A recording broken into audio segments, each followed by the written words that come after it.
안녕하세요 여러분, 차차입니다. 이번 영상에서는 저번 영상에서 차량 인스펙션한 결과로 어떻게 서비스 리포트를 했는지, 그리고 서비스 리포트 이후의 타임라인에 대한 내용을 가져왔어요. 아직 모델 Y 인스펙션 영상을 시청하지 않으셨다면 오른쪽 위 영상을 클릭해주세요. 자, 이제 차량의 문제를 확인했으니 이를 해결해야겠죠? 서비스를 통해 해결하기로 결정하셨다면 테슬라 앱에 있는 서비스 항목에서 수리 요청을 하면 됩니다. 이렇게 스케줄 서비스를 눌러서 들어가면 어떤 부분에 문제가 있는지 체크하도록 되어 있는데요. 저희 차량의 경우에는 차체 외관 부분의 타이어 휠과 트림 부분을 선택하였고, 인테리어 부분에서는 좌석과 트림을 선택하였습니다. 문제가 있는 부분을 선택하고 다음으로 넘어가게 되면 각각의 문제에 대해 자세히 설명하도록 되어 있는데요. 이 부분을 작성하시고 그 아랫부분을 보시면 사진을 첨부할 수 있습니다.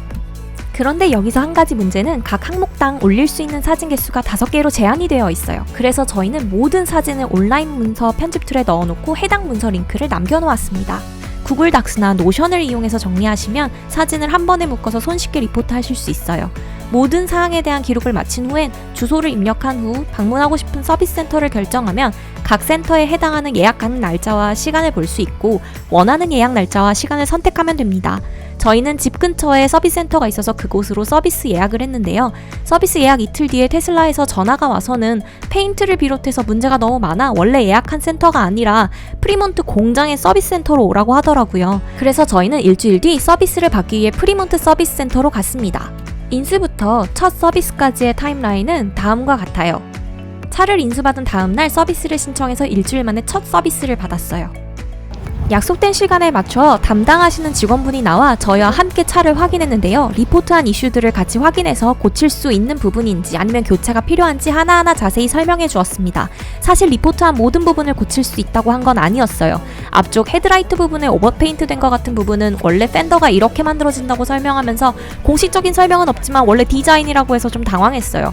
특별히 손봐줄 수 있는 게 아니라고 하더라고요. 이런 부분들은 100% 완벽할 수 있는 부분이 아니라고 설명하면서 테슬라는 소프트웨어에 집중하기 때문에 페인트나 단차 부분에 있어서는 완벽하지 못하다고 얘기하더라고요.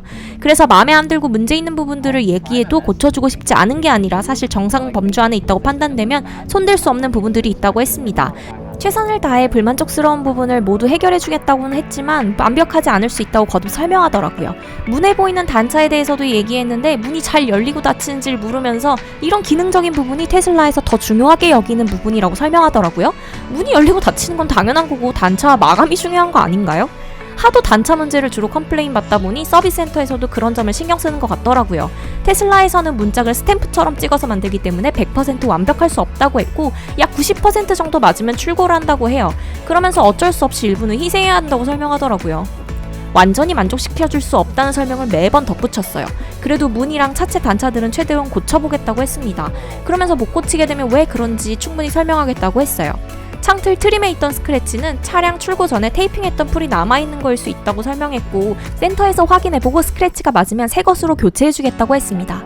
그리고 앞좌석 문 안쪽에 도어 실링이 너덜거리는 건 원래 실링을 여유있게 만들어서 그럴 수 있다고 했는데 다시 잘 고정해주겠다고 했어요. 그리고 만약에 교체해야 할 부품이 재고가 없거나 서비스에 필요한 장비가 없다면 다른 서비스 센터에서 추가로 서비스 받아야 할 수도 있다고 했어요. 그리고 여기 프리몬트 딜리버리 센터에서는 페인트 이슈와 단차 문제를 1순위로 처리한다고 하더라고요. 트렁크 뚜껑 단차에 대해서도 얘기했는데 고칠 수 있다면 고쳐보지만 대체로 정상 범주 안에 드는 것 같다면서 못 고칠 수도 있다고 했습니다. 그리고 트렁크 안쪽에 플라스틱 부분이 떨어져 나온 거에 대해서는 사용하다가 이 부분이 파손되는 경우가 있어서 그런지 출고할 때부터 이랬는지 확인하더라고요.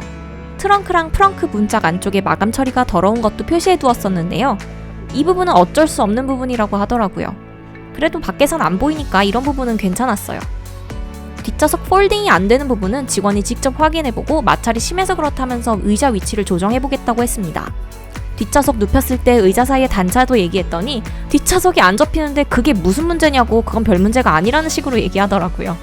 라이트 쪽의 단차 부분도 얘기하니까 손대보겠다고는 했는데 뭐 나중에 어떻게 나올진 잘 모르겠어요. 좌석 내부의 기름 얼룩 부분도 이야기하니까 어차피 서비스 후에 다시 차량을 돌려줄 때 내부 외부 청소안이 해결될 거라고 하더라고요. 아니, 서비스하고 나서 돌려줄 때도 해주는 클리닝을 처음 차량 출고할 땐 왜 안 해줬을까요? 그리고 벨트 착용하는 부분도 이야기했는데 사실 저는 이게 되게 말이 안 된다고 생각했거든요. 근데 너무 대수롭지 않게 다 조립한 후에 이 부분을 꺼내줘야 하는데 안 한 것 같다고 얘기하더라고요.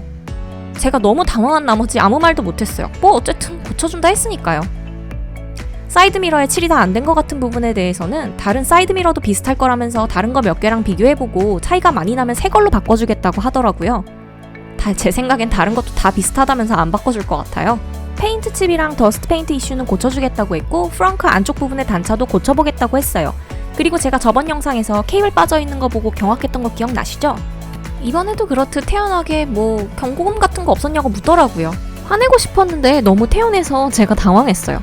센서 케이블 맞다고 그러더라고요.